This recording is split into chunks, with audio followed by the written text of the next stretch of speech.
میکنی؟ ما خواهیم سالاد درست کنیم. سالاد شیر. یه سالاد مقوی. حالا چی میخوای؟ همینایی که اینجا میبینی میخوای. بهش میگن سالاد پاییزه. چرا؟ چون انار هست. فصل انار زیاد درست میکنن. انار ساوه، گردوی ممزکو، زردک تفریجان. چرا میگن زردک؟ شما میگین هویج، همدان میگه زردک. البته قیافش میخوره نارنجک. کلم قرمز، کلم سفید، اینم ذره.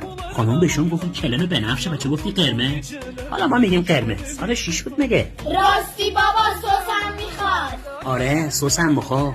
الان یعنی درست میکنم. بکن اینجا، بکن اینجا. کاسه لعلی ها مال لالجین خودمون، مال همدان، جان همدان.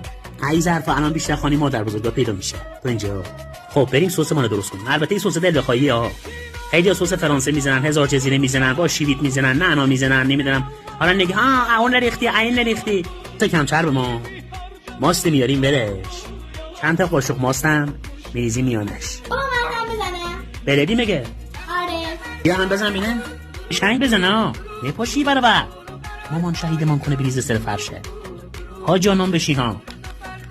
بابا خوبه؟ آره خوبه. حالا چی بریزیم میانش؟ آب لیموی تازه. اینم آب لیموی تازه. قشنگ هم بزن. بابا یه چی میخوام؟ یه چیزی نمیخوام. نمک و فلفل سیاه. البته سلیقه هر کس یه چیزی میریزه. ما اونجوری میریزیم ساده. سسمون آماده است. میالیم کنار رو میریم که سالادمون رو درست کنیم. اول چی میریزیم؟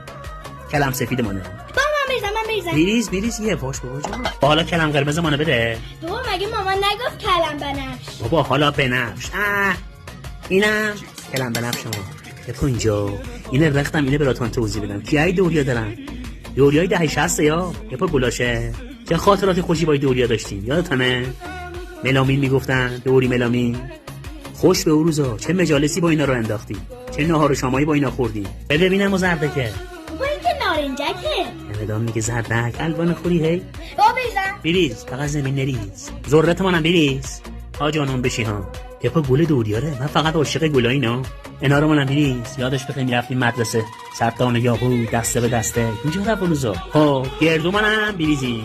حالا چی کنیم؟ حالا دیگه سسر بعد بریزیم. باهاش قاطی کنیم. قشنگ اینجا رو وا می‌کنیم بسته بشه. سس منو بریزیم. بابا من بریزم. نه تو نمی‌داری بریزی. بابا من هم بزنم. هم بزن دو تا قاشق قشنگ. ها جانم بشی ها. هک دلتان بخواه. اینم امضای کارمون. درست کنین این سالاد میان بعد بخورین توی شبای بلند پاییز. نوش و جانتان. با خوشمزه. هشی یوریت بیار. بپا اینجا گل سرخشی میگه یا بیار اینجا نوش و جانت. بخور نوش و جانت. هک دلتان بخواه.